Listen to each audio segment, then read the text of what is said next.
Bienvenue sur DMG TV, les histoires mystiques. Si tu es nouveau sur la page, n'oublie pas de t'abonner, de laisser un commentaire, de liker et de partager. Tu veux raconter une histoire? Envoie ton histoire au numéro à l'écran sur le plus 237 655 81 90 17 et on va jouer ici sur YouTube. On poste tous les jours sur YouTube à 12h00 et on a une deuxième chaîne YouTube qui s'appelle DMG TV, histoire mystique exclusive, et là-bas on poste tous les 15h00 heure du Cameroun. Donc je t'invite à t'abonner pour ne pas manquer les prochaines vidéos. Ici on parle d'histoire mystique. Voilà, donc s'il vous plaît, laissez un like, commentez, partagez ce qu'on fait. C'est pour sensibiliser. Merci pour la force que vous donnez au mouvement. Tous ceux qui participent dans les commentaires, en likant, en partageant. Merci pour la force que vous donnez. Rapidement, on va aller à la première histoire. Bonsoir, bonsoir la famille DMG, la team, et voilà. Partageons, likons, commentons et tout ça. D'accord. Moi, je monte pour une histoire personnelle et tout ça, voilà. Déjà, mon père, il avait perdu son boulot et il avait épousé une femme, mais qui travaillait, donc qui avait une situation meilleure que lui. Et la dame est venue quand nous, on était tout petits, c'est-à-dire mon frère et moi. On était tout petits à la maison. Déjà, mon histoire est un peu longue. D'accord. Donc, la dame, on pensait déjà, puisqu'on était petits, que c'était notre mère. Et malheureusement, moi, vu sa méchanceté, son comportement vis-à-vis de nous, on a tout de suite su que c'était pas notre mère, surtout moi, parce que j'étais la dernière.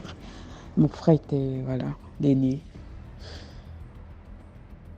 Et après, moi, j'ai été, on va dire, je suis partie de la maison un peu. Quand je reviens, je suis plus grande. Alors, je dis à mon frère que non, la femme de notre père, c'est une sorcière. C'est une sorcière. Il me dit non, elle est juste méchante. Moi, je pense pas que ça soit une sorcière. Et déjà, à la maison, il y avait, on va dire, 4 pièces, c'est-à-dire la chambre de mon frère, vu qu'il était le seul garçon, la chambre des filles où j'étais censée dormir, que je refusais de dormir parce que la dame, elle avait 3 filles à elle. Elle avait ses enfants qu'elle avait eu de mariage précédent, donc qui étaient dans la chambre. Donc je me sentais envahie et puis voilà. Je préférais être dans la chambre de mon frère qui ne me voulait pas d'ailleurs, parce que les hommes veulent l'intimité. Bref, j'ai forcé. Puis là, je faisais partie de la chambre de mon frère. Chaque fois qu'on était dans la maison, à l'intérieur, on ne s'entendait jamais, alors qu'à la base, mon frère et moi, on est comme deux intimes, monsieur, madame, on est des confidents, on est des frères, on est vraiment tout, quoi.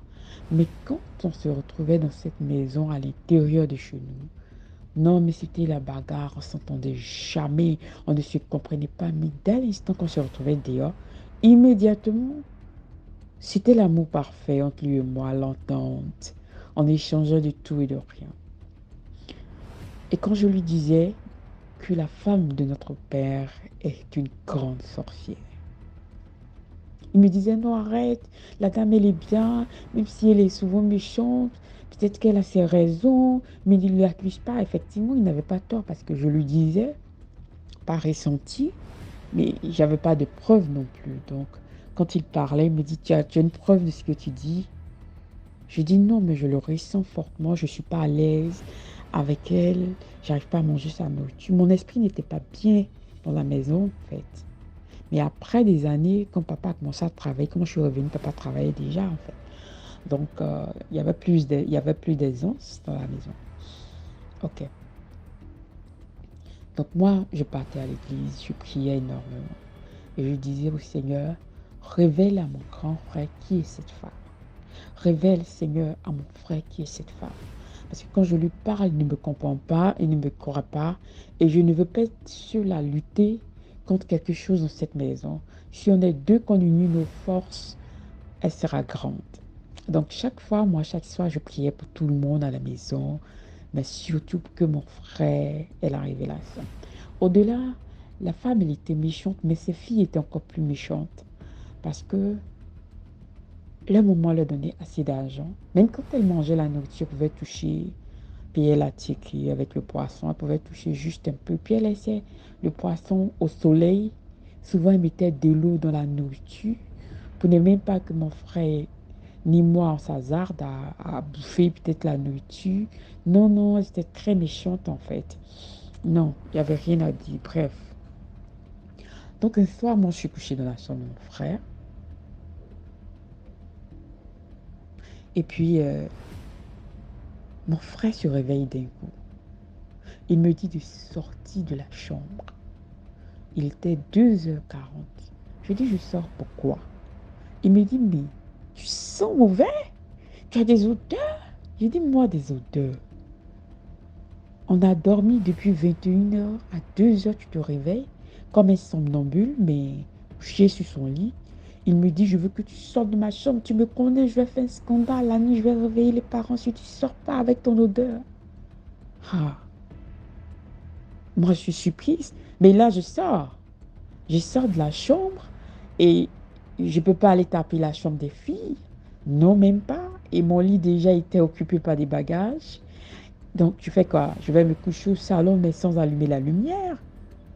J'ai dit, mais il sera jour tout à l'heure. Voilà. Donc, je pars me coucher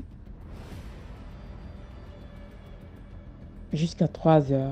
3h, on va dire, genre 40 minutes plus tard. J'entends un bruit assourdissant. Et ce bruit est comme une perceuse dans un mur, mais qui s'augmente au fur et à mesure. Déjà, chez nous, chaque porte a son bruit particulier. Donc, quand une porte s'ouvre, on sait que c'est les parents. Et quand une autre porte, on sait que c'est mon frère ou celle des filles. Donc, j'entends un bruit de perceuse qui me perce les oreilles. Donc, je suis couchée, mais je reste couchée et je reste immobile. Et mes yeux sont ouverts. Voilà, mes yeux sont ouverts. Et là, je vois la femme de mon père, figurez-vous, toute nue, arrêtée devant moi, avec un air et une force mystérieuse, un pouvoir en fait. Et elle crie, mais tu fais quoi ici? Et après, elle dit, hé, j'ai oublié qu'elle ne me voit pas. Non, mais pas par moi, mes yeux étaient ouverts. Moi, je l'ai vue.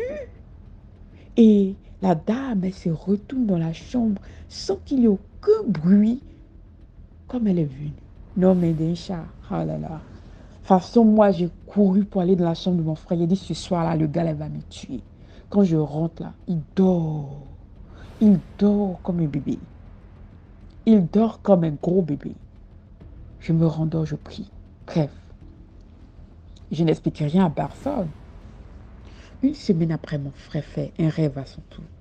Dans le rêve, il se retrouve dans le même salon, mais voyons qui?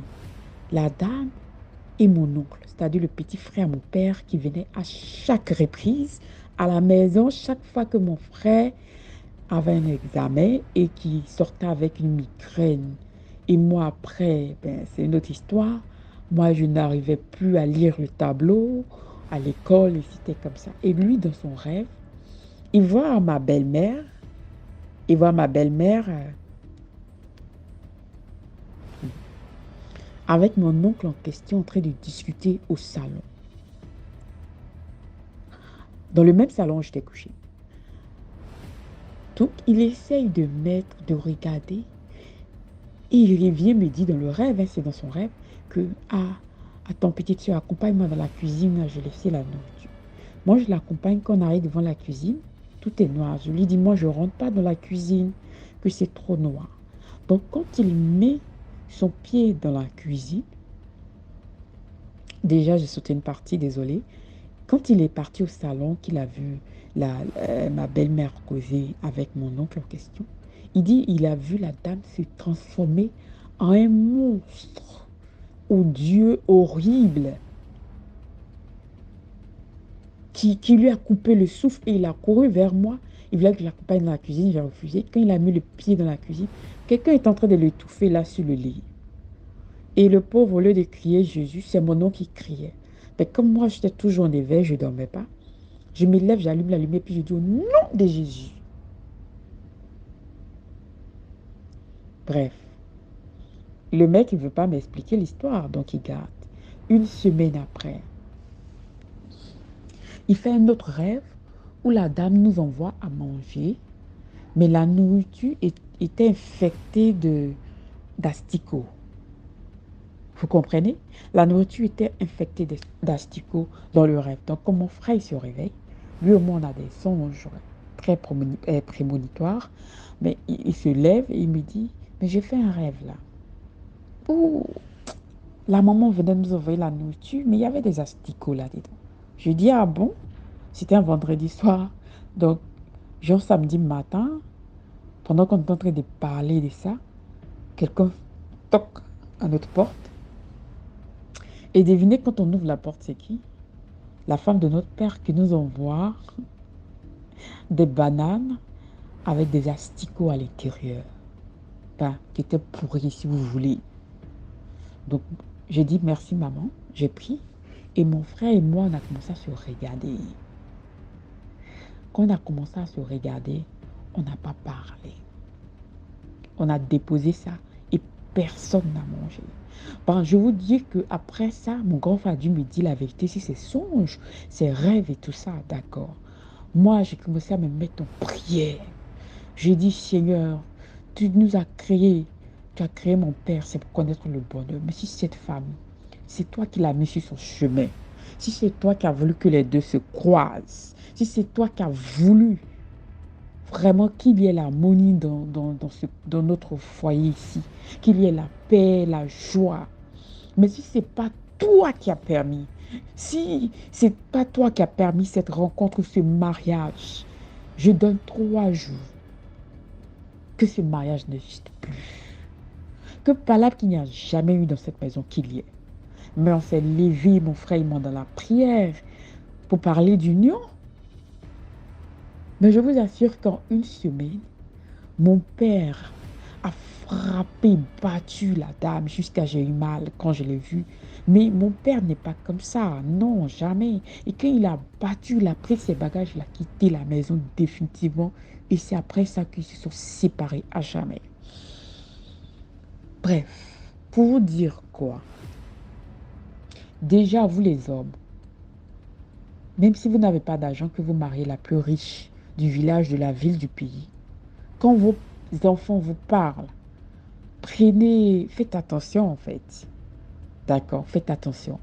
Et de deux, priez souvent aussi. Parce que moi je disais la femme était sorcière, mais j'avais beaucoup de visions sur ce qu'elle faisait à mon père dans la maison. Je ne pouvais pas compter. De trois, et la femme envoûtait tellement la nourriture de mon père que mon frère qui mangeait devenait amoureux en fait. Vous voyez? Il devenait amoureux, c'est ce qu'il faisait, tout ça. Mais Dieu a permis qu'il voie. Donc, n'enlevons pas Dieu dans notre vie. Quelle que soit la vie que nous menons, n'enlevons pas Dieu. Alors, je pense que j'ai vraiment tenu le micro longtemps. Je vous dis merci pour l'écoute. Merci à DMJ. Et puis voilà, très prochainement. Merci beaucoup pour l'histoire. Et là, on passe à la deuxième histoire. Allô, bonjour DMG, bonjour toute la communauté. N'oubliez pas de liker, partager. Je viens pour raconter une histoire qui s'est passée il y a, je pense, 15 ans. Voilà, 15 ans. J'avais une amie de qui j'étais très proche qui traversait des moments assez difficiles. Financièrement, ça n'allait pas, situation sentimentale, bancale. Elle n'avait pas aussi une stabilité professionnelle. C'était un peu compliqué pour elle. Et moi, je lui ai proposé, je lui ai dit, ah, ma sœur, puisque ça va pas très fort actuellement pour t'éviter des charges de location, de maison, tout ça, viens rester avec moi. C'est comme ça qu'elle est venue. Elle est venue rester chez moi, puisque moi, j'habitais une grande maison où j'étais seule. Enfin, j'étais seule parce que mon mari n'était pas souvent là, il était tout le temps en voyage. Et c'est comme ça que, une fois, elle me dit, elle priait beaucoup. En tout cas, c'était une fille, contrairement à moi, qui était très investie dans la prière. Moi, je suis un peu paresseuse, mais elle était tout le temps en train de prier. Et un jour, elle me dit, ah, ben, je dois aller voir un pasteur là, je dois aller chez mon père spirituel, qu'il m'a suggéré de faire un jeûne de 3 jours. Donc, il m'a demandé est-ce que je pouvais venir chez lui pour qu'il m'encadre, pour qu'on prie en même temps pendant les moments de prière là. Donc, elle est partie. Elle est allée chez le père spirituel, chez le pasteur en question, et ils ont commencé les moments du jeûne. Je précise que le pasteur, il habitait seul chez lui, enfin, pratiquement seul. Il avait un ami qui venait de temps en temps, c'est tout. Qui ne dormait pas tout le temps là, j'allais dire. Et donc, ma copine, elle est partie faire son moment de jeûne. Et elle est revenue. Elle est revenue 3 jours après. Quand elle est revenue, bon, je trouvais qu'elle avait une attitude un peu étrange. C'est quelqu'un qui est très jovial de nature. Mais je la trouvais un peu froide, un peu soucieuse et tout. Même quand j'essayais de la taquiner, elle n'était pas aussi enthousiaste que d'habitude. Bon, ça a duré 2, 3 jours. Et puis, finalement, le troisième jour, elle a fini par me dire, ah, ma soeur, je veux parler avec toi. J'ai dit, qu'est-ce qui se passe, ma chérie? Dis-moi. Et puis, elle dit, ah, quand j'étais chez le pasteur, il s'est passé quelque chose de... Vraiment, je ne sais pas si je dois en parler. Je ne sais pas si c'est moi qui fais des hallucinations ou quoi. Ou je ne sais pas comment le prendre. Mais effectivement, j'ai fait les 3 jours de jeûne. J'ai fait les 3 jours de jeûne. On priait. Mais le troisième jour, il m'a dit qu'il devait me purifier. Voilà, que je devais faire un bain. Donc, le troisième jour en question, il a sanctifié, enfin, en griffe, il a prié sur de l'eau et tout. Et quand j'ai fini de me laver, je me suis rincée avec. J'ai fini de me rincer, je devais mettre aussi de l'huile sur moi. Elle dit elle a mis l'huile d'onction sur elle. Et c'est comme ça que elle dit, pendant qu'elle était toute nue, le pasteur lui a dit qu'il doit la purifier, ceci, cela. Et c'est comme ça que il a couché avec elle. Donc, au départ, elle dit sur le coup, elle n'a pas réalisé. Parce qu'elle dit qu'elle se sentait déjà même affaiblie. Après 3 jours de jeûne, effectivement, physiquement, ça a affaibli. Et elle dit qu'elle n'a posé aucune résistance. Aucune. Ça, elle ne m'a pas menti. Elle dit que sur le coup, elle s'est laissée faire. Mais c'est après, elle s'est dit, mais attends, il a abusé de moi. Il a abusé de moi que, bon, un pasteur ne peut pas coucher avec sa fidèle facilement comme ça. Et elle dit, elle s'est sentie mal parce que c'est quelqu'un à qui elle avait une entière confiance. Donc, quelque chose comme ça qui se passe, il n'y a pas de témoin. Et elle n'a pas opposé la moindre résistance. Du coup, elle en a eu honte. Voilà. Et elle a eu peur d'utiliser le terme abus, viol. Mais c'est quand elle a parlé avec moi, finalement, elle a éclaté en sanglots. Et on s'est regardé toutes les deux, on était, ben, moi j'ai dit, il y a quelque chose qui ne va pas. Mais il faut le dénoncer, faut te plaindre et tout. Elle m'a dit comme ça, mais qui va me croire? Je suis partie chez lui. J'ai fait 3 jours. Je suis venue de moi-même. Je suis allée prier là-bas pendant 3 jours. On était seuls. Je n'ai posé aucune résistance. Qui va croire que c'est de l'abus? Que vraiment j'ai mal au cœur, mais c'est parce que tu es ma meilleure amie que je t'en parle. Tout ce que je pouvais faire, c'était de la consoler. Je lui ai dit, mais il faut qu'on aille chez le pasteur et tout, on va tempêter là-bas. Elle m'en a dissuadée parce qu'elle était très, très honteuse en fait de ce qui s'est passé. Voilà. Je raconte cette histoire pour attirer l'attention sur un certain nombre de faits, sur nos autorités spirituelles, nos pasteurs, nos marabouts, nos féticheurs, bref, tous ceux qui sont investis quand même en griffe d'une puissance spirituelle qu'on appelle papa pasteur et tout, même nos prêtres. Il y a des gens bien dedans et la plupart sont des gens bien. Mais il y a aussi des brebis galeuses. Au nom de la Bible, qu'est-ce qui peut justifier qu'on couche avec une fidèle? C'est écrit où? C'est quelle forme de délivrance? C'est quelle forme de délivrance? Au contraire, c'est bien écrit dans la Bible qu'on ne doit pas pratiquer l'impudicité. Bon, toi, en tant que pasteur, si tu couches avec quelqu'un, quel genre d'esprit tu vas mettre sur la vie de la personne qui est déjà compliquée? Franchement, j'ai eu très mal. J'ai eu très, très, très mal. Et ce genre d'histoire-là font légion. Il y a des hommes de Dieu qui abusent financièrement, psychologiquement de leurs fidèles. Pourquoi? C'est un travail comme tout autre. C'est vrai que Dieu vous a donné quelque chose, peut-être, je dis bien peut-être, de plus que nous. On vous envoie quand on peut des aides. Mais on ne peut pas en plus de ça abuser de la bonne foi des gens. Il y en a plein comme ça.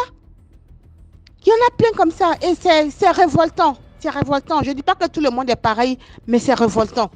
Parce que quand ma copine est venue m'expliquer cette histoire-là, franchement, j'ai eu mal. J'ai eu très, très, très, très mal d'être aussi abusée. Une fille qui était déjà faible parce qu'elle traversait des moments difficiles. Tu vas venir mettre ça encore dessus. Pourquoi? C'était mon histoire. Enfin, je me suis laissée emporter par mes émotions. Et c'était mon histoire. Merci à toute la communauté. Merci beaucoup. Merci beaucoup pour l'histoire. Maintenant, on va passer à la troisième histoire. Surtout, n'oubliez pas d'aller vous abonner à la deuxième page DMG TV Histoire Mystique. C'est très intéressant. Là-bas, on poste tous les 15 heures. Déjà, si tu connais la page, laisse un commentaire. Comme ça, les autres qui ne sont pas encore abonnés vont vouloir aussi aller s'abonner là-bas. Merci. Bonjour DMG, j'espère que tu vas bien. Je suis nouvelle sur ta chaîne, ça fait pas très longtemps que j'ai commencé à écouter tes histoires et franchement, je te dis vraiment merci. Merci pour tout ce que tu fais, pour le travail que tu abattes tous les jours, merci. Parce que grâce à tes histoires, grâce à cette émission, je sais qu'il y a beaucoup de gens autour là qui sont vraiment sauvés et qui font attention. Bon, moi je vais raconter mon histoire, c'est mon histoire à moi. Donc, c'est ma mère qui me l'a raconté. Je suis née en 1994 dans la ville de Bertois. Donc, c'est une histoire qui s'est déroulée cette année-là. Donc, lorsque ma mère m'a accouchée, ma mère vivait à Bertois et dans le quartier, elle a fait la rencontre d'une dame. Une dame qui était vraiment gentille, rien à dire, vraiment très très gentille. Donc elles ont gardé contact, c'était une dame du quartier, elles ont gardé contact. Les femmes du quartier causaient presque toutes avec la femme là. Elles causaient, elles s'entendaient bien, la dame passait le temps à venir à la maison, elle venait tout le temps. Donc un jour elle arrive à la maison, elle dit à ma mère, oh, tu as tellement une belle fille. Ta fille elle est tellement belle, non seulement elle est belle, elle a un très beau teint. Tu sais, je connais un manager qui fait les publicités là, des enfants. Donc, comme il y a les enfants font les publicités à la télé, les publicités de bébé Chlorane, les publicités de lait, Cérélac, les trucs comme ça. Donc, elle dit à ma mère, je connais un monsieur qui est un manager, c'est vraiment mon ami. Ta fille est tellement belle et je ne vois pas ce que les enfants qui tournent les publicités là ont de plus que ton enfant. Ton enfant est tellement belle, non seulement elle est belle, elle a un beau teint. Donc elle peut bien représenter la marque d'une gamme. Et là ma mère lui dit, ok j'ai compris, elle dit, franchement c'est une bonne idée que je te donne. En plus tu vas gagner de l'argent, c'est même pas gratuit, ne t'inquiète pas, tu gagneras de l'argent. C'est comme ça que ma mère dit, je vais en parler à mon mari et je reviens vers toi. Donc, lorsque la dame est partie, ma mère est restée derrière. Elle a parlé de ça à mon père. Elle dit à mon père, bon, comme tu vois, ma copine que tu connais là, elle était à la maison. Et elle me dit qu'elle a un de ses amis qui est manager et qui aide, donc, qui peut faire en sorte que notre fille entre dans une publicité.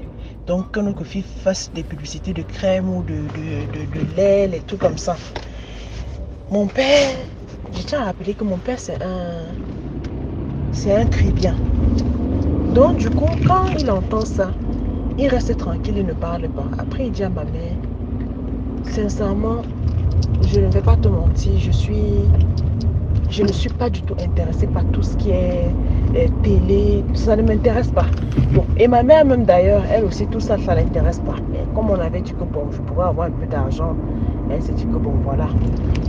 Il a dit tout ce qui est télé, tout ce qui est argent, ça ne m'intéresse pas. Je préfère rester comme je suis là, je ne veux pas avoir des problèmes.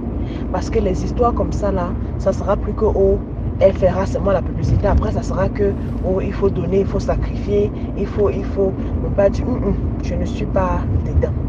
Donc je ne veux même pas entendre parler. La dame maintenant vient tout le temps, elle passait, elle venait à la maison. Alors, ton mari dit quoi? Alors, ton mari dit quoi? Ton mari dit quoi? Tout le jour, ton mari dit quoi?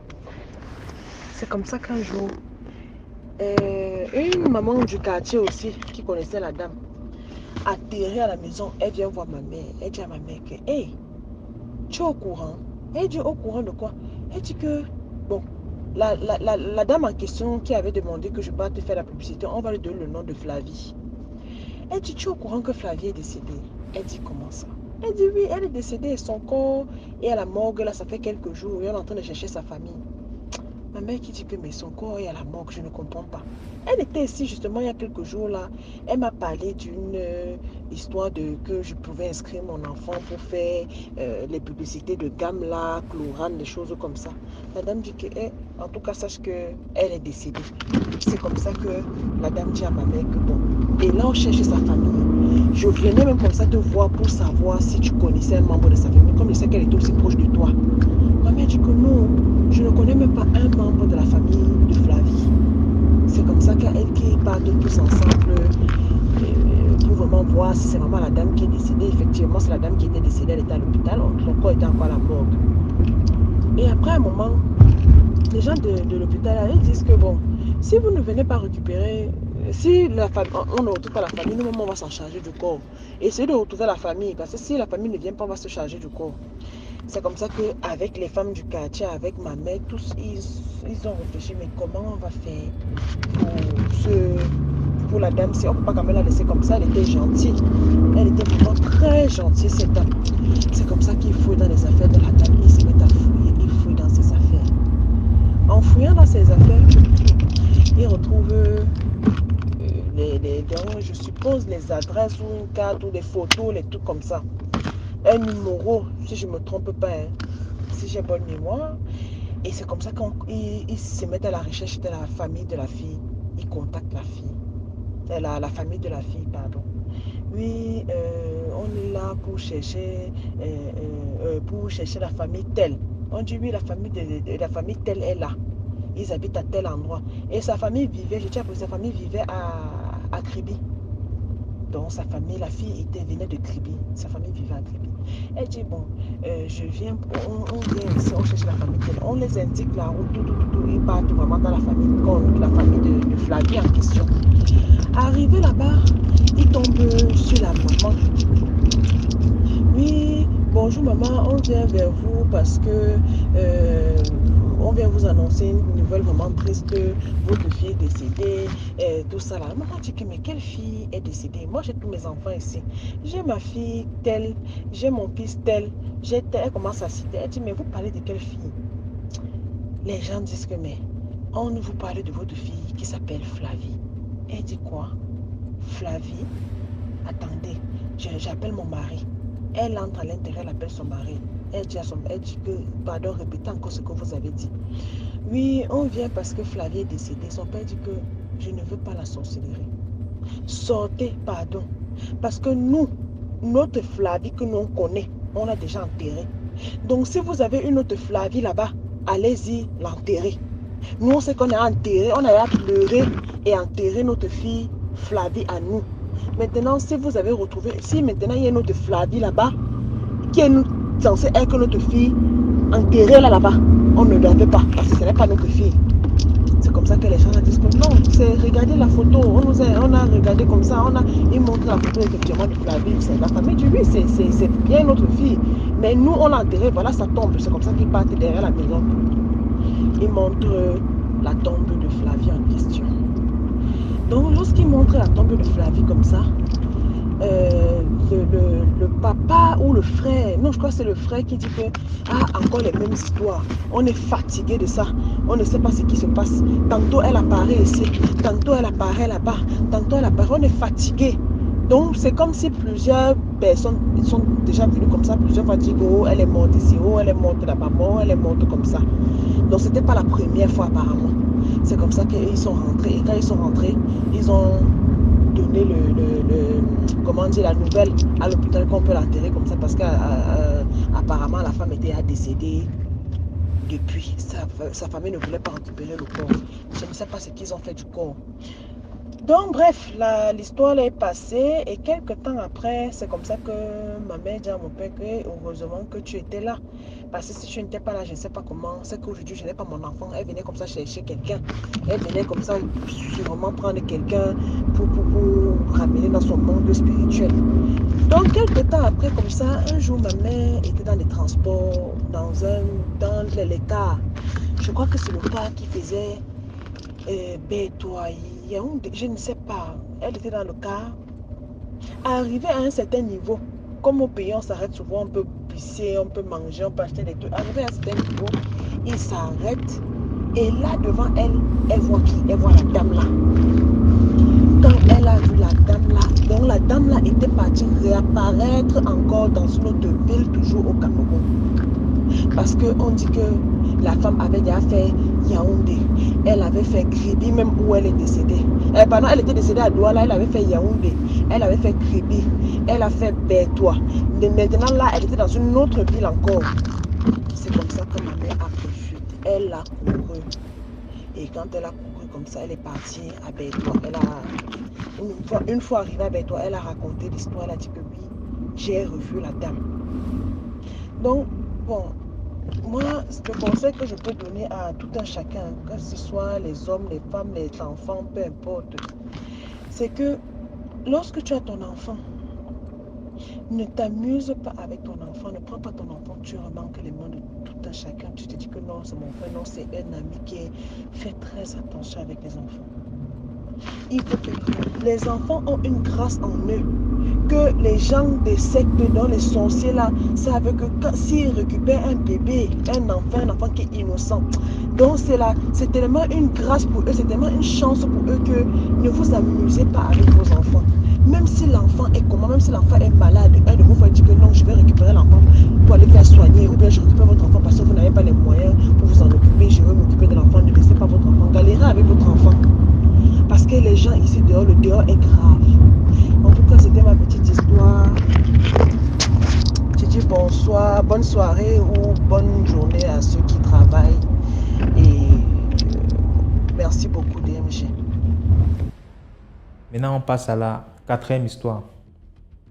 Bonjour DMG, bonjour à toute la communauté DMG. Vraiment, DMG, un grand merci pour tout ce que tu fais. Voilà. Merci beaucoup, que Dieu te bénisse, que Dieu te soutienne, qu'il te donne la force. Voilà.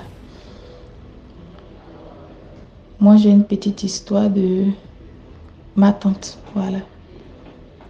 Tante, quand je dis tante, pas vraiment comme, mais la camarade de ma mère. Nous étions dans la même maison. Voilà. Donc, un jour comme ça, qu'elle nous raconte son histoire. Elle dit que elle avait raconté un blanc, elle a fait la connaissance d'un blanc qui est venu travailler ici en Côte d'Ivoire. Voilà. Et le blanc l'a dragué. Il voulait se marier avec elle et tout. Ils ont commencé à sortir ensemble. Le blanc l'aimait bien. Ils faisaient tout ensemble. Voilà. Et voilà, quand un jour, elle va dire à sa mère Que voilà, j'ai raconté quelqu'un qui veut me marier, tout. Voilà. Sa mère dit d'accord, il n'y a pas de souci. On prie Dieu que tout se passe bien. Toute contente, elle est partie comme ça, voilà. Et quelque temps après, sa mère envoie un médicament pour elle. Elle dit voilà, comme tu es venu me dire quelqu'un qui veut te marier, tout. Comme c'est un blanc, voilà. Je suis allée chez un marabout, j'ai pris un médicament pour toi, pour que tu te laves avec. Voilà, le blanc va plus t'apprécier et puis les choses vont vite aller. Elle a pris le médicament. C'est sa mère, sa propre mère qui l'a mis au monde. Donc, elle n'a même pas soupçonné quelque chose. Elle a pris le médicament, elle l'a utilisé comme il l'a dit. Et le jour suivant, elle est partie voir le blanc. Quand elle est partie, elle a l'habitude d'aller le voir dans son bureau, tout. Voilà. Donc, elle finit d'utiliser le médicament. Après, elle va voir le blanc. Le blanc ne voulait plus la voir, il ne voulait plus la sentir. Dès qu'elle est rentrée dans le bureau, d'abord, il ne voulait pas la laisser rentrer à la réception. Mais elle a insisté, elle est rentrée. Quand le blanc l'a vue, il a commencé, il s'est fâché. Il a commencé à crier. Tu es venu faire quoi ici? Voilà, c'est quelle odeur qui sent sur toi là. Tu sens mauvais, ne t'approches pas de moi. Va-t'en, voilà. Il a commencé à crier, mais elle a vu qu'il était fâché. Ok, d'habitude, quand elle s'en va, il la prend dans ses bras, des bisous, des câlins, tout. Il cause bien, et puis voilà. Mais ce jour-là, ce n'était pas le cas. Tout en larmes, elle est repartie à la maison. Elle a expliqué à sa maman. Sa maman dit, oh, ça va aller. Peut-être que tu n'as pas bien fait le médicament, mais ça va aller. Ça restait comme ça. Le blanc l'a laissé. Elle ne s'est plus mariée avec lui. Elle a passé à autre chose. Et après, quand elle partait dans les églises, prier, c'est dans ça, on lui a dit, voilà, le blanc que tu avais eu, voici ce qui s'est passé. C'est ta maman et ta soeur qui est partie chez le marabout. Mais le médicament qu'ils t'ont envoyé, ce n'était pas pour t'aider, mais pour gâter votre relation. Mais tu n'as pas su, tu as pris, tu as utilisé aussi. Voilà, c'est ta maman et ta soeur, ta petite soeur, qui t'ont fait ça. Et elle a perdu la relation. Voilà, c'est terminé. Le blanc est reparti. Il ne s'est pas marié, tout. C'est pour dire quoi? De vraiment faire attention. De nos jours-là, même ta propre famille peut te faire du mal. Là où tu dis tu quittes le dehors, où il n'y a pas le mal pour venir, c'est ta famille qui est. Mais là, mais c'est le danger. Et c'est vraiment de faire attention et de prier. De prier. C'est Dieu qui est parfait, qui nous aime. Voilà, dès qu'on est. Mais on ne peut pas faire de nos jours, on ne peut pas faire confiance 100% à quelqu'un, à un être humain. On ne peut pas. Donc c'est vraiment de faire attention. C'était la petite histoire. Merci. Merci beaucoup pour l'histoire. Maintenant, on passe à la 5e histoire. Une autre histoire DMG, et j'en ai tellement parce que ma vie, elle est faite tellement d'histoires. Bonjour à toute la famille, une fois de plus. J'ai toujours témoigné ici, raconter mes histoires personnelles. Ce n'est pas les histoires de quelqu'un d'autre, ce sont mes histoires. Vraiment, cette émission m'a donné l'occasion de témoigner et d'édifier beaucoup de personnes, beaucoup de femmes, beaucoup de jeunes filles. Aujourd'hui, je vais vous raconter comment est-ce que Dieu a fait pour que je puisse me stabiliser dans ma vie. La famille, il faut vraiment partager et il faut vraiment liker parce que vraiment, c'est merveilleux ce que DMG a fait. L'autre histoire, c'est que me voilà donc, je suis une jeune femme, une Camerounaise vivant à Yaoundé. Je me retrouve avec 2 enfants, ayant traversé toutes sortes de difficultés. Pendant une longue période d'abstinence, je décide donc de demander à Dieu que pardon papa, mes enfants grandissent. Je suis une femme et j'aimerais que mes enfants aient un père qui puisse leur donner une éducation parce que les élever toute seule, ça va me dépasser. Parce que j'avais essayé d'aller donner mes enfants à leur papa, mais il avait refusé. Il avait carrément refusé. Je me suis donc retrouvée toute seule. Et quelque part, la charge aussi me pesait un peu trop. Quand il a donc refusé comme ça, le père de mes enfants a refusé, je me suis réfugiée dans les prières. Chaque fois que je priais, je demandais à Dieu qu'il puisse m'envoyer un mari. Mais chaque fois que je rencontrais un homme, la première des choses que moi je faisais, quand on cause, je leur disais toujours, moi j'ai 2 enfants. Et si vraiment quelqu'un veut être avec moi, il faut qu'il, c'est-à-dire que me promette qu'il accepte mes enfants. Et à chaque fois que je rencontrais quelqu'un, il n'était pas vraiment, sa façon de faire montrait qu'il n'a pas vraiment envie de mes enfants. Et moi, quelque part, je me disais, si je trouve un homme qui m'aime, il faut qu'il aime aussi mes enfants. Même s'il ne va pas être leur père, même si je ne vais pas le forcer à faire tout comme un père, mais au moins qu'il les accepte. Parce que moi, je voulais vivre là où je suis, je voulais que mes enfants soient là. Étant donné que moi-même, j'étais une battante. Mon problème était juste que il faut que là où je suis, que mes enfants soient là aussi. C'est comme ça donc que après des années, 1 ou 2 ou 3 ans, je me rends compte que je n'arrive pas vraiment à trouver une relation stable et quelqu'un qui accepte mes enfants. Parfois, le gars pouvait accepter, mais la famille du gars, jamais. C'est comme ça que j'ai donc décidé que, comme c'est comme ça, j'ai commencé à prier. J'ai dit, Seigneur, donne-moi même un blanc. Parce que le blanc, lui, quand il aime, il aime. Quand il n'aime pas, il n'aime pas. Je ne veux pas avoir affaire aux belles familles. Parce que je vais bien trouver un de mes frères camerounais qui va m'accepter, mais tôt ou tard, ma belle famille va commencer à déranger. C'est comme ça que j'ai commencé à faire mes prières. Tout le temps, je faisais mes prières. Je disais, Seigneur, je veux un homme, mais de préférence un blanc. Et je donnais mes raisons parce que si je rencontre un blanc, je suis sûre que si c'est vraiment le blanc que tu m'as envoyé, il va accepter mes enfants parce que, ayant vécu en Europe, je connais qu'il y a des blancs méchants et je sais aussi qu'il y a des blancs bien. Et je sais que quand le blanc dit oui, c'est oui. Quand il dit non, c'est non. Quand il est mauvais, il est mauvais. Quand il est bon, il est bon. Je veux que tu m'envoies un blanc bien qui accepte mes enfants, qui s'occupe d'eux, qui va me soutenir dans tout ce qui concerne mes enfants. Je faisais cette prière, je faisais cette prière, je faisais cette prière tout le temps. C'est comme ça qu'un jour, après avoir eu une grossesse mystique, c'est moi qui étais venue raconter l'histoire de la grossesse mystique ici. 3 jours après que j'ai été délivrée d'une grossesse mystique, un esprit me dit, lève-toi, rentre donc à Yaoundé. Je rentre à Yaoundé. Pendant que je suis à Yaoundé, un jour, je suis couchée. Il y a comme un esprit qui me réveille, que lève-toi à chercher ton mari. J'ai dit, mais attends, est-ce que j'entends des voix? Je me couche encore. Le même esprit me gronde, que lève-toi, va chercher ton mari.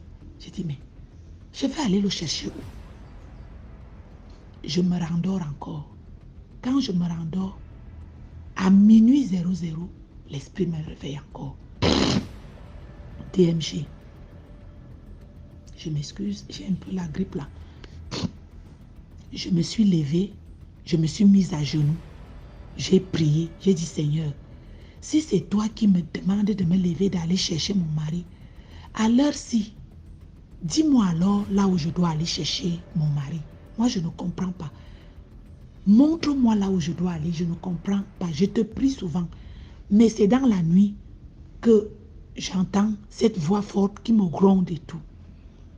C'est comme ça que, dans ma tête, comme si quelqu'un me dit, habille-toi et pars au caveau. Je ne sais pas si beaucoup de personnes connaissent la boîte qu'on appelait le caveau à l'époque, qui était à la descente Vogadala en allant vers le marché au pont de la gare. Je m'habille, J'ai dit, ah, je m'en vais au caveau. C'est comme ça que je prends le taxi, j'arrive en route, j'avais 5 000. Je prends le taxi, j'avais 6 000. Je prends le taxi, je propose. À l'époque, le taxi coûtait encore 125 si vous vous rappelez bien. Je dis 125 dans 1000 francs. Le taximan me dit, bim, il m'amène au caveau. Quand j'arrive au caveau, on me montre que voilà le caveau. J'arrive, je trouve plein de filles dehors. On dit que les filles n'entrent pas. Elles n'ont pas payé tout et tout. Je reste là et dis, hey, comment moi je vais donc faire maintenant? Je demande combien coûte l'entrée. On me dit 5 000. Je dis 5 000 là. C'est cher de moi, avec mes 5 000 ici, moi je peux même rentrer. Demain, moi, ça peut me servir même à manger pendant une semaine. Au même moment que je suis en train de réfléchir comme ça, le portier quitte là où il était. Il vient m'attraper par la main et me dit, toi entre. C'est comme ça que les filles commencent à dire, oui, tu as des faveurs et tout, et tout, et tout, et tout. Je vous assure, les gens s'écartaient pour que j'entre. Je suis entrée. Quand j'entre comme ça, je suis émerveillée. Il y a la musique. Il y a une musique là qui chantait. Lila lele, noma noma ye, noma noma ye, noma noma noma ye. Cette musique chantait. Et la boîte était presque vide. Il y avait quelques hommes dedans parce qu'il y avait plein de filles dedans, dehors. Il y avait plein de filles qui étaient dehors. Je me lève donc pour danser. Au moment où je me lève, je vois comment, à l'époque, au caveau, il y avait un monsieur là-bas, un serveur. Il était toujours derrière lui, grande taille, très grande taille comme ça. Je vois comment il me pointe du doigt. Après, je viens, je vois comment on m'apporte un tonique avec une consommation de whisky avec les glaces dedans. Quand on vient déposer devant moi, j'ai dit, mais je dis déjà au serveur que moi, je n'ai pas l'argent à payer. Hein, parce que moi, je voyais déjà comment mes 5 000 ici, j'espère que vous n'allez pas me les demander. C'est comme ça que le serveur me dit, non, c'est la maison qui t'offre, DMG. Je me lève donc pour danser. Et s'il te plaît, c'était 2 jours après mon anniversaire. Et j'avais toujours en idée qu'un jour, pendant mon anniversaire, je vais aller m'amuser. Parce que le jour de mon anniversaire, c'était le 10 août. Et le 10 août de cette année-là, tombait un jeudi. J'ai donc dit que bon, je vais essayer d'aller chercher même un petit endroit, même toute seule. Je vais boire mon jus. Le samedi, je vais m'amuser. Je vais chercher même un petit endroit, même à Paquita à l'époque. À Paquita, il y avait souvent l'ambiance sur la route de la joie là. J'ai dit, mais 5 000 si je vais arriver là-bas, j'achète même mes deux billets. Je danse pour mon anniversaire le samedi. Mais subitement, le samedi là, Dieu avait prévu autre chose. On était samedi 12 août 2006. Je n'oublierai jamais. C'est comme ça donc, pendant que je suis en train de danser, j'entends derrière moi les gens qui entrent. On avait laissé entrer des filles. Et je vois un blanc. Quand je me retourne, je vois le blanc. La voix me dit, voilà ton mari. J'ai dit, mais c'est comment avec la voix-ci? Tu ne fais que me parler, mon mari, comment? Le blanc s'assoit au comptoir. J'ai tellement de la peine à aller là. La voix me pousse, c'était comme une force qui me poussait. Je serre les pieds au sol. J'ai dit, moi, l'histoire des blancs, entre-temps, donc, il y avait les filles. Vous connaissez un peu les panthères de dehors, là. On les appelle les waka. Déjà expérimentées. Elles étaient déjà tout autour du blanc.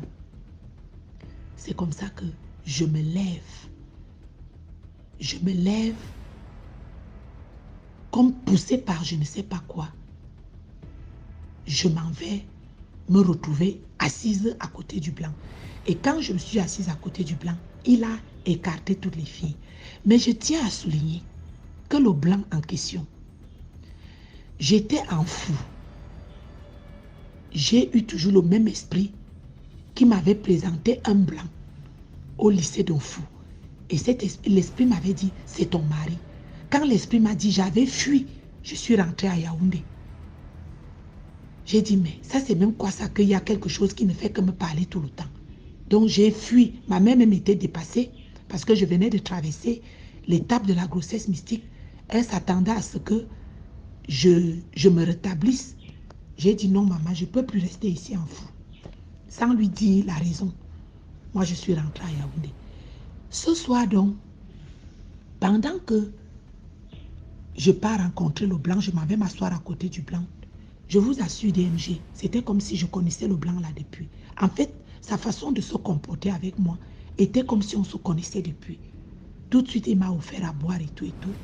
Dans la discussion, il me dit, pour le moment, je suis un fou parce que j'ai gagné un marché. Tout de suite, ma tête s'est ouverte. J'ai dit, mais ce n'est pas le blanc, c'est que l'esprit m'avait d'abord montré un fou. Et je vous assure, DMG, je demande au blanc, pourquoi est-ce que toi tu es venu ici? Il me dit, ah, moi je passais. Puis j'ai vu les lumières, comme j'étais un peu mal, j'ai demandé à mon chauffeur de s'arrêter parce que je venais souvent ici de temps en temps dans cette boîte. J'ai demandé à mon chauffeur de s'arrêter pour que je prenne un pot, j'écoute un peu de la musique et je rentre me coucher. Et je me suis retrouvée là. Puis, depuis ce jour jusqu'à nos jours, DMG, je me suis mariée avec le blanc. Le blanc a aimé mes enfants. Il les a adoptés comme ses propres enfants. Aujourd'hui, ces enfants, ils sont en Europe. Ils ont tellement bien fréquenté, tellement très bien fréquenté par la grâce de Dieu, qu'au jour d'aujourd'hui, je vois les merveilles de Dieu dans ma vie et je suis légalement mariée à ce blanc et je vis avec lui depuis 2006 jusqu'à nos jours. Il faut même compter le nombre d'années. Et ma vie s'est stabilisée malgré d'autres encore péripéties que le jour où j'aurai le temps, je vais vous raconter encore d'autres histoires mystiques que j'ai vécues avec ce blanc. La leçon que je veux donner ici, c'est toujours de dire aux filles, ne désespérez pas et demandez toujours à Dieu ce dont vous aviez besoin. Et demandez-lui ça de façon sincère, non pas pour narguer les autres, non pas pour faire du mal aux autres, parce que Dieu nous donne exactement ce dont nous avions besoin. Voilà mon histoire que je voulais vous raconter. Et la leçon à retenir, c'est la prière. Toujours prier, prier, demander à Dieu tout ce dont on a besoin. Les marabouts, ce sont des créatures de Dieu. On ne peut pas adorer la créature plus que le Créateur. Donc, ça c'est ma leçon que je peux vous donner aujourd'hui. Et, excusez-moi de vous le dire, les femmes, confiez-vous à la Vierge Marie. Je vous assure, c'est une maman merveilleuse. Quand tu te confies à elle en tant que mère, je vous assure, quand elle prie son fils Jésus-Christ, il y a toujours un résultat. Il y a toujours un résultat. Moi, je suis catholique pratiquante. Je n'ai rien contre les églises, les autres églises. J'y vais même quand je trouve le temps d'y aller. J'y vais. Mais j'ai un secret et je veux partager ce secret avec vous. En passant, mon mari a eu l'AVC. Il est tombé au coma grave. J'ai toujours prié ma maman, la Vierge Marie. Je lui ai dit, maman Marie, va voir ton fils, dis-lui que est-ce qu'il permet que mon mari s'il m'abandonne? Parce que lui-même, il voit dans quelle situation je suis. Mais je vous assure, 2 jours après, mon mari est sorti du coma sans séquelles ni rien. Le médecin a dit que c'était un miracle. Donc, je ne suis pas en train de vous corrompre, mais je vous demande de faire l'expérience avec sincérité et ne désespérez pas. Priez toujours Jésus, invoquez toujours son sang. Et si vous n'aviez pas assez de force, demandez à la Sainte Vierge Marie de prier pour vous. Vous allez voir. Merci beaucoup pour l'histoire. Maintenant, on passe à la 6e histoire. Bonjour, bonsoir DMJ TV et bonsoir à tous. Alors, je viens sur cette plateforme vous relater encore une autre histoire, un vécu. Je crois que c'était dans les années 2007-2008. C'était mes débuts dans le Seigneur. Je venais juste de me convertir. Alors, après un culte un dimanche, une sœur s'est rapprochée de nous. Comme j'appartenais à un département de jeunes, dans cette assemblée, département jeunesse. Et lorsque la sœur a constaté que les samedis, on se retrouvait souvent dans cette église et on avait des temps de prière de 2 heures, 3 heures, 4 heures de temps. Je crois que c'est pendant ces moments-là où j'ai même appris à prier. Elle vient nous voir et dit, au fait, j'ai une sœur à moi qui est allaitée, allongée depuis 22 ans. Elle est allongée sur un lit, elle fait tout sur place. J'ai besoin de vous pour que vous veniez prier pour elle. Bon, jeune converti, et on avait le zèle, on aimait ce genre de choses-là. On aimait ce genre de cas-là, aller prier pour les gens. On dit, ok, d'accord, on va programmer ça pour dimanche prochain. Voilà les jours qui s'écoulent, on arrive au jour J.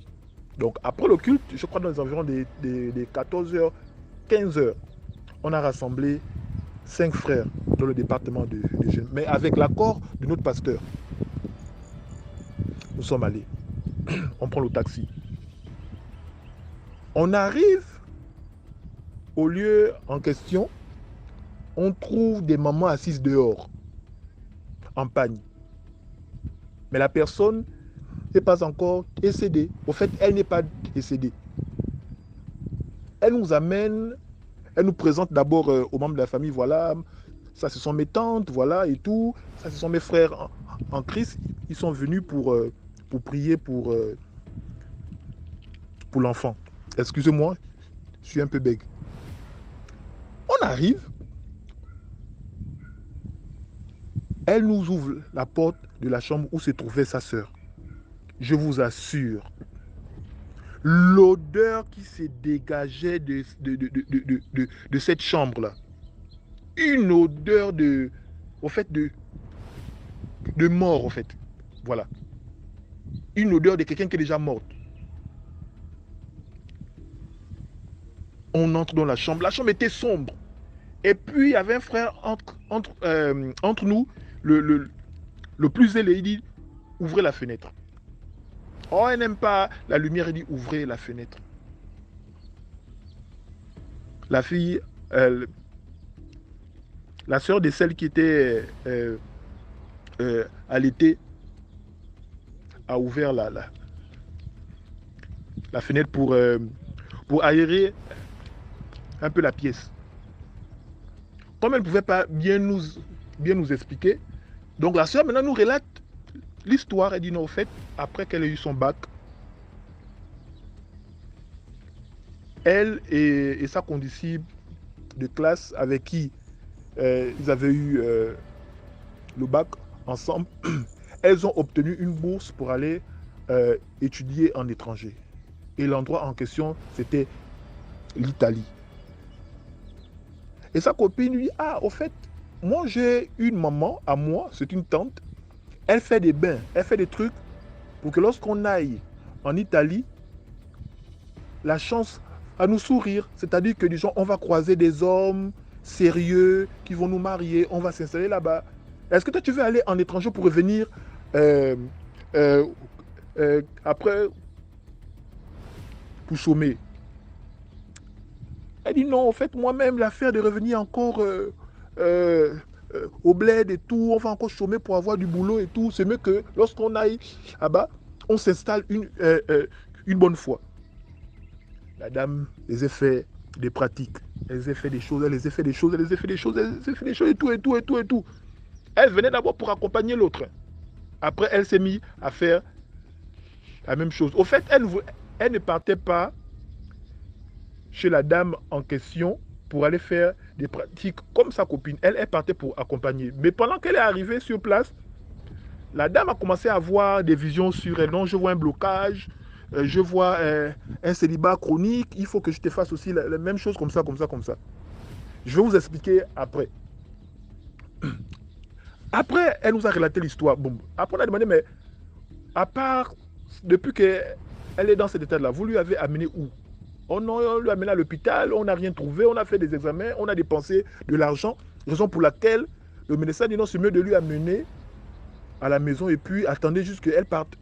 Mais je vous assure, vous voyez quelqu'un qui est dans un état critique et puis la personne meurt tellement mince, la personne est déjà mince, la personne ne mange pas, la personne ne boit pas et l'eau.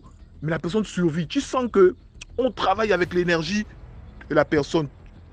Mais la personne est en vie parce que on travaille avec la personne mystiquement. C'est-à-dire qu'on fait tout pour garder la personne en vie dans cet état-là pour enrichir quelqu'un. Ça se voit parce que quand tu regardes, lorsque tu regardes on va dire quoi, l'état de la personne, tu te dis non, le genre de personne-là ne peut pas vivre. Elle est allongée, elle souffre, elle fait tout sur place. Elle n'avait plus que la peau sur les os, mais elle était toujours en vie. Tu sens qu'elle enrichissait quelqu'un mystiquement. Ils nous ont relaté l'histoire. Ah, au fait, voilà, comme ça, boum, on allait voir un pasteur. Le premier pasteur est venu. Il a prié pour elle. 2 jours après, le pasteur en question est décédé. On se regarde. Je vous assure, c'était drôle. Surtout au moment où elle nous a dit, le pasteur, 2 jours après, il est décédé. On s'est regardé. En nous, on se posait cette question-là. On n'est pas pasteur. On ne connaît même pas toute la Bible. Nous ne sommes même pas pasteurs, stagiaires, ni diacres, ni anciens. Nous sommes juste membres d'un département de jeunes et tout. On se regarde. Le doute commençait à vouloir s'installer. Question prie là. Est-ce qu'on ne va pas mourir? Elle relate encore. On a mené un deuxième pasteur quelques mois après. Lui aussi, quelques mois après, il est décédé. Aïe! Ça, c'est quelle affaire? Le plus zélé dont on a dit non, gardons la foi, on va prier. On prie pour la sœur, on prie pour la sœur, on prie pour la sœur. Rappelez-vous que la copine avec qui elle était, hein, elle est en Italie. Elle s'est mariée avec un Italien. Elle vit dans une prospérité abondante. Lorsque la sœur de la fille qui est allaitée a appelé pour dire que non, est-ce que tu sais que ta copine est dans un état critique? Elle a dit, mais elle est malade, mais bon, moi je ne peux pas venir. Hein. Je suis en Italie avec mon mari. En fait, elle a fait comme si, bon, la copine en question, c'était plus trop son affaire, quoi. Donc, nous étions en train de prier, on priait, on a prié. Pendant qu'on prie, voilà un chat noir. C'était en pleine journée, c'était pas la nuit, c'était pas le rêve. Le chat saute et vient se placer à la fenêtre pendant que nous sommes en train de prier. Mais tu sens qu'il y avait un combat mystique. On prie. Le jour, on avait prié jusqu'à 18h. On a prié jusqu'à 18h. Quand on termine et prier, on fait accepter la personne Christ. On prie pour la personne. Lorsqu'on a terminé et prié, on a rendu grâce. On est parti. 2 jours après, on nous apprend que la fille en question pour qui nous sommes allés prier, elle est décédée. Au fond, elle ne voulait plus souffrir, au fait. La vérité, c'est que le fait qu'elle était dans cet état, elle souffrait massivement. Elle souffrait. Et vous vous rendez compte que les personnes qui sont souvent dans cet état-là demandent toujours à ce que on les achève, quoi. Parce qu'ils se rendent compte que, au moins dans la mort, ils seront plus soulagés qu'en souffrant de cette façon. Donc, le fait qu'on a prié 2 jours après, on nous a annoncé qu'elle est décédée. Pourquoi je vous raconte cette histoire? Je veux attirer votre attention. Et ça concerne la plupart des personnes qui vont écouter cette histoire-là. Tu es une femme, tu es un homme. Ta copine a eu un problème. Ton frère a eu un problème. Un ami, un collègue a eu un problème. Et il t'a demandé de lui accompagner quelque part. Chez quelqu'un qui faisait les pratiques, des trucs où tu es allé. Et à ta grande surprise, tu partais pour accompagner. Le traduit patricien a laissé ton collègue que tu as accompagné, il a commencé à te consulter. C'est-à-dire que ce n'était plus lui au problème, c'était maintenant toi au problème. Il t'a consulté, il t'a fait des bains. Mais tu ne t'es pas rendu compte que le collègue t'a amené là-bas, au fait, c'était pour faire un échange. C'est-à-dire, on a pris ton étoile, on a donné ça à celui qui a demandé à ce que tu lui accompagnes. Ils ont fait un échange sans pour autant que tu ne te rendes compte. Si tu écoutes ce témoignage-là, tu vas te rendre compte que depuis que tu as accompagné ta copine chez ces traducteurs praticiens, depuis que tu as accompagné ton ami chez cette dame-là, ta vie a changé. C'est-à-dire que tu es tombé tellement bas que tu n'arrives même plus à joindre le deux bouts. Rappelle-toi, souviens-toi le jour que tu as accompagné quelqu'un chez un traducteur praticien et on t'a consulté aussi en même temps. On t'a même fait des bains. Rappelle-toi bien. Faisons attention. Lorsque on vient te voir, on te dit non, au fait, je veux que tu m'accompagnes chez une dame, j'ai peur d'aller seul. Tu ne sais pas ce que la personne est allée dire là-bas avant que toi tu ne partes avec elle. Peut-être que cette personne-là est allée pour dire que non, j'ai un collègue qui brille trop, qui prospère. Il a une grande étoile. Je voudrais que l'on fasse l'échange. Que vous preniez mon étoile médiocre, vous donnez ça à mon collègue, mais vous prenez l'étoile de mon collègue, vous me donnez ça. Il y a des gens qui ont eu ce problème-là, qui ont eu ce genre d'échange-là. Faites très attention. Voilà, c'est le conseil que je voulais partager à tout le monde. Vraiment, partagez massivement, likez, mettez des commentaires. Merci et que Dieu vous bénisse. Merci beaucoup pour l'histoire. Voilà, c'est tout pour aujourd'hui. J'espère que vous avez aimé la vidéo d'aujourd'hui. Surtout, laissez-moi des likes, laissez des impressions, partagez, likez, commentez, invitez plus de personnes à venir regarder les vidéos. Voilà. Et voilà.